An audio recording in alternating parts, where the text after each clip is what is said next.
Thank you very much. I got to tell you, I've been up here, I've been jealous of all the speakers all day because of this right here. Look, I'm a meathead wrestler with a face for radio. And so this is the closest I'll ever get to walking a, little show ramp. So I got to do this at least once just to say that, I had the opportunity. So thank you for the opportunity for that. I'm from Sweet Relish. And a little bit about me before that, I'm a car guy. I'm a car guy at heart. That's where I started out and everything. I started out pounding the pavement, working the point, out in the heat, getting my shoes resoled every 3 months because burning them out. All right. I've eaten more of those Saturday hot dogs that were out there than I'd ever care to think about anymore in my life. Okay. Been there.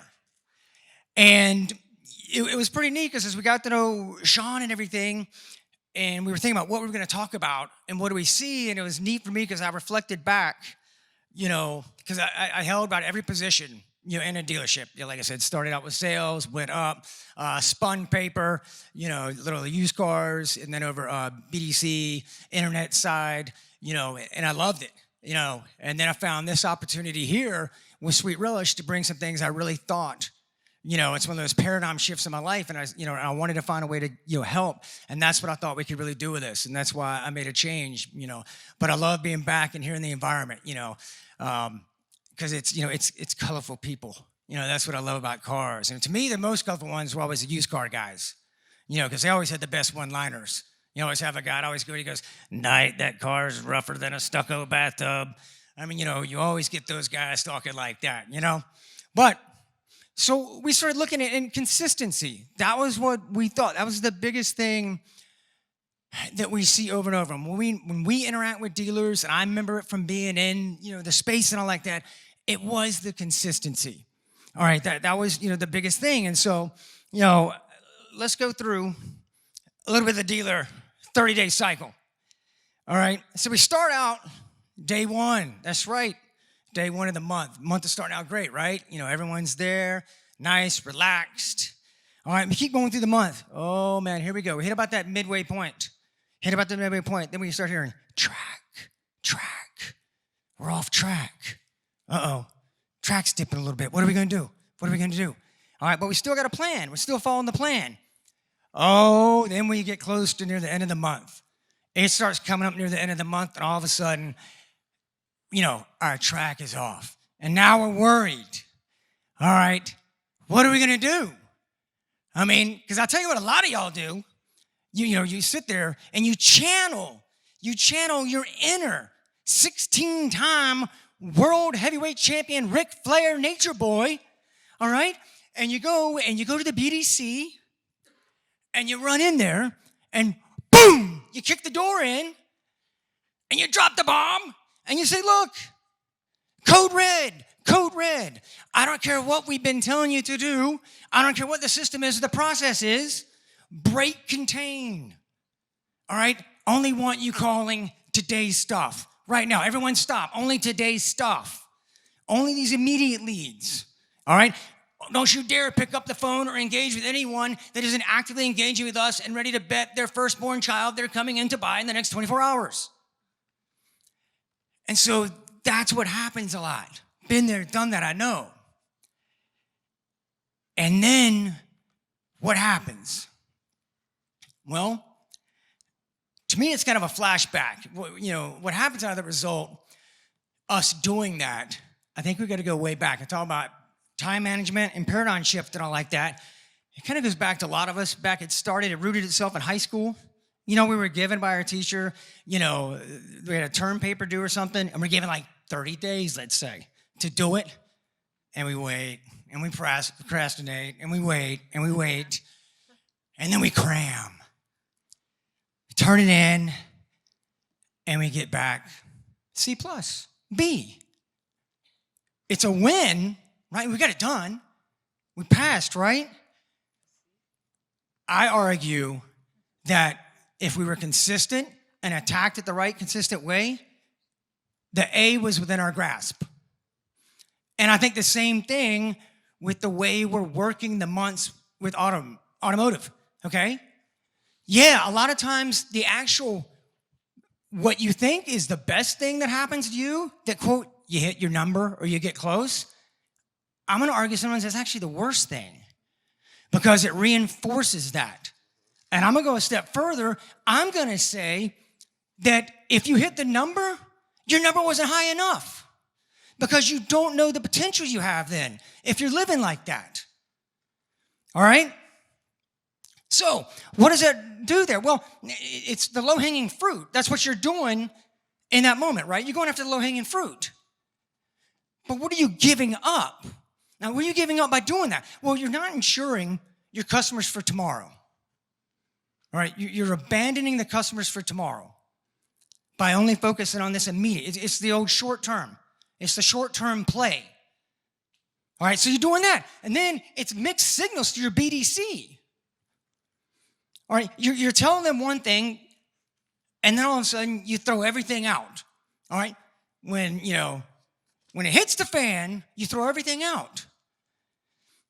And I would also say, because again, being in management, dealership, and all like that, and hearing a lot of people talking here, especially again going back to what I loved hearing in here, that paradigm shift, that is and how we treat people. I want you to think a lot of times the DNA makeup, a lot of your people in the BDC. This is not their personality where they love the roller coaster. It's not their personality where they love this, everything's good, high stress, everything's good, high stress, all right? And it's expensive. Why is it expensive? Well, because you're going to have to continue multiple things. One, buying more leads. Why? Because you're throwing out essentially a lot of good ones, okay? So you're throwing a lot of them out, all right? It's also expensive, too, when you look on the other side. All right, I mean, a lot of times, we think about just like lead calls, something like that. What about the expense? Because, I hear it from everybody. A lot of dealerships we deal with, man, we just can't keep people in a BDC. Man, these people quit all the time. They burn out. I wonder why. All right? Again, like I said, I came up in the car business. All right, I get it. I'm wired like most of you in the car business to where, look, we're used to the stress. We're used to, what are my hours? On the door if you're lucky. All right, I get it. All right, we're used to this stress and because that's also how it's been ingrained in us. A lot of your, number one, times are changing.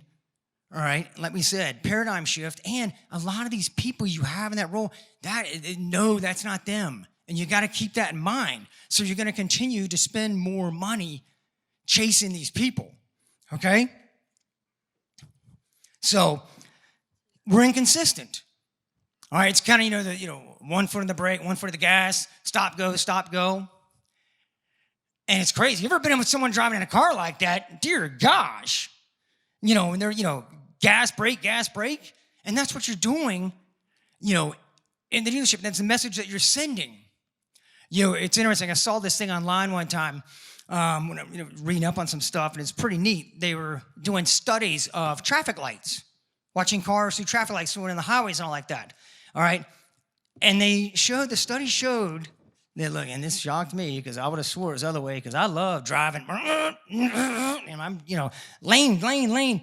The people that stayed the lane, stayed consistent, they were the winners. They're the one. And you're just going traffic studies. Look at traffic lights. Those people, instead of switching lanes, stop, go, doing all this stuff, stay in the lane, staying consistent, they arrived at the destination quicker than the other people. All right? So that's what you're doing with people, this inconsistency. So what's the solution? All right, we got to increase our steady output. All right? You've got to increase that. Again, making sure that your output is there for the leads you have, but also not ignoring, the ones that may be older. Okay? Again, if you stay consistent and stay on the course, all right, you won't falter on that.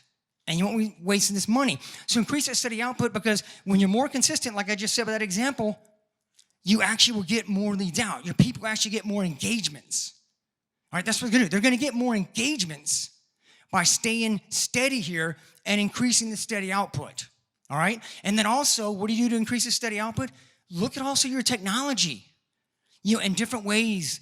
Some of these great vendors you've been hearing in here that I've been listening to and ways they can help you engage people, okay? There's a lot of great stuff out there. I mean, the videos, loved hearing about that.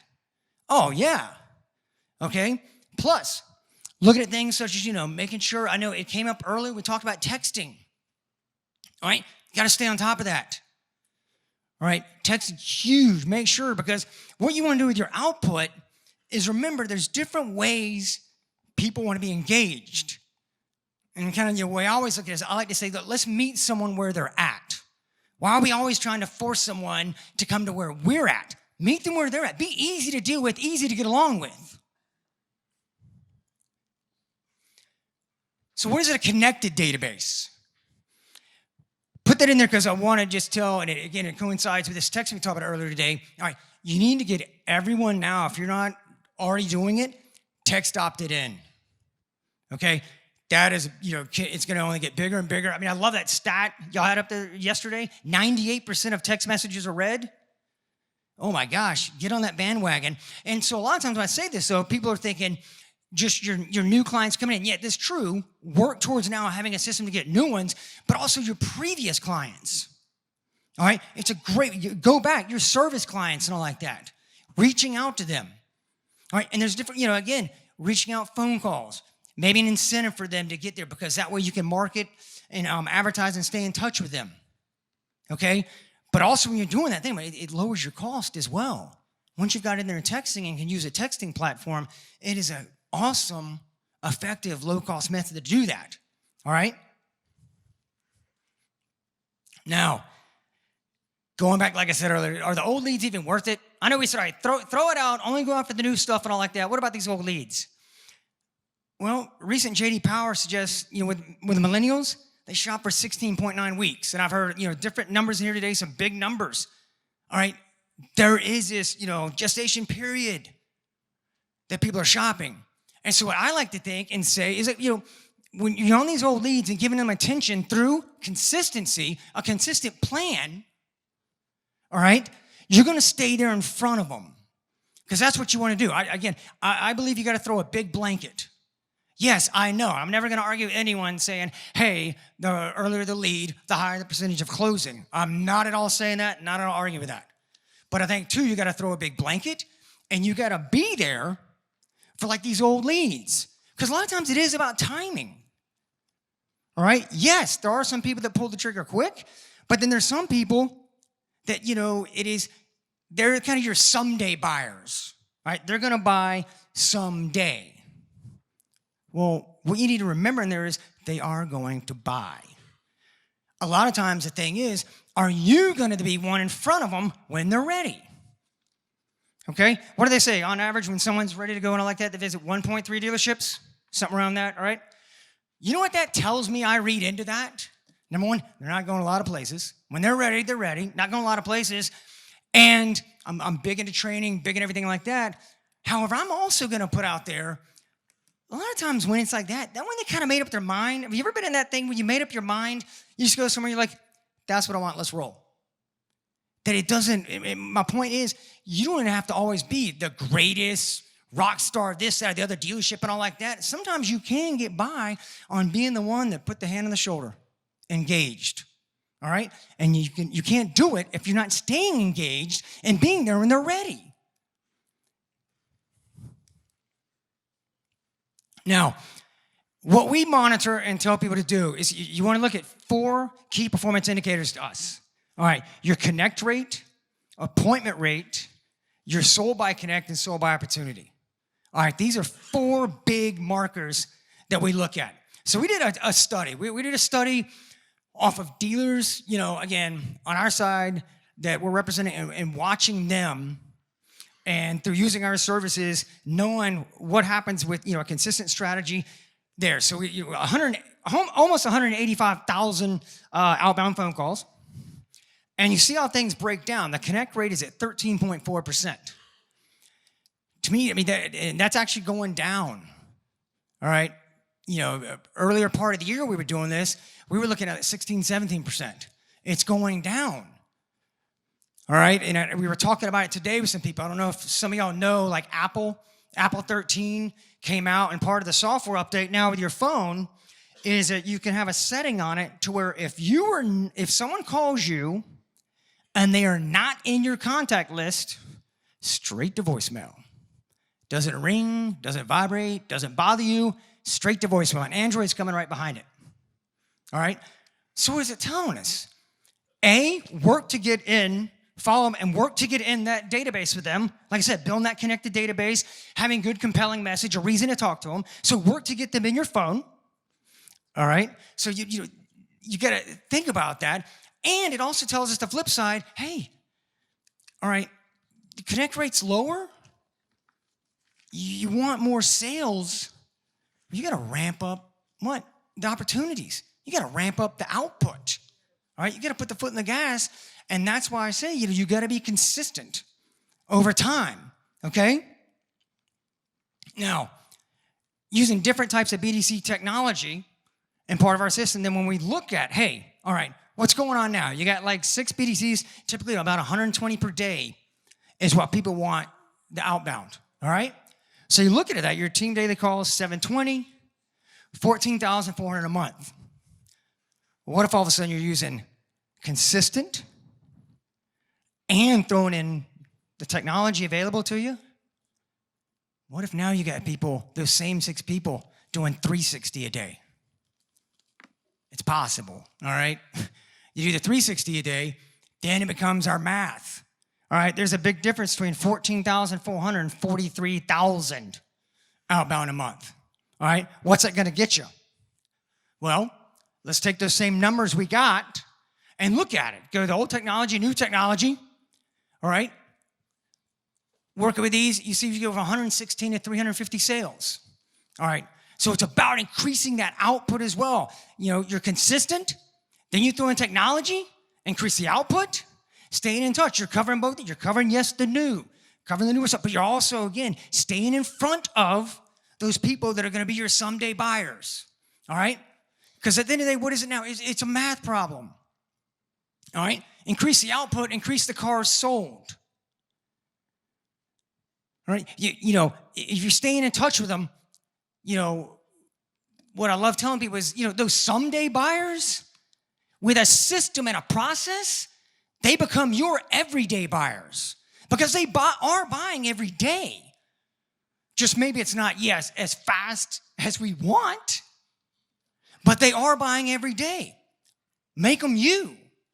Because the beautiful thing is right now, hardly anybody is going at it with that type of a strategy, which means all these, quote, someday buyers are kind of floating out there in limbo land, okay?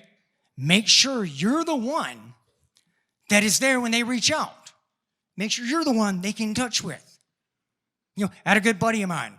I was telling some people this today. He's down in Atlanta, Georgia, and he sells software, but like literally internationally. When he leaves 3 weeks at a time. He's looking to buy a car. His wife's like, look, we got to get a car. He said, all right, fine. He was home, sent information out to a few dealers about what he was looking for. Started getting stuff back. Then he left. Like I said, 3 weeks, he's gone. He's off the grid. This guy, he's off the grid when he goes. He came back and he told me, he got back in. He had a 2-day turnaround. One person, one dealer had followed up. Everyone else abandoned after 7 days, 8 days or whatever, wrote him off. He got it, got the call. All right, that guy stayed in touch with me tonight. That's why I went in. I went in to see that guy, okay?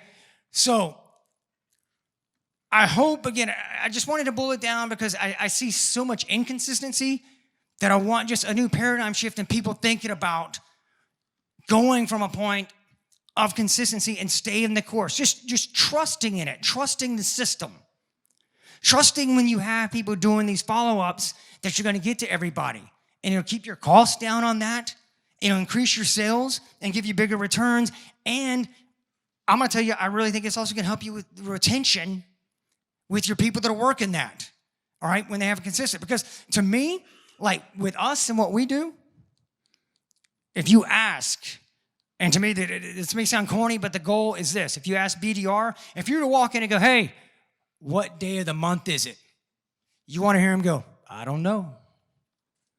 All right? Why?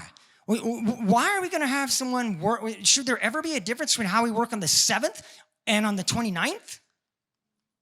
No, there shouldn't. It could be consistent. All right, you can draw any parallel you want. We can take our sports parallels, life, parenting, anything. Consistency. All right, and that's what people want too. All right, the people want, our employees and the people we're looking at, they want systems and consistency, predictability. Imagine if you had that predictability at your dealerships, knowing what you're going to hit, the numbers. Because, look, we got a consistent plan. We follow the plan, and it gives us predictable, measurable results. All right. I appreciate it, everybody. Thank you.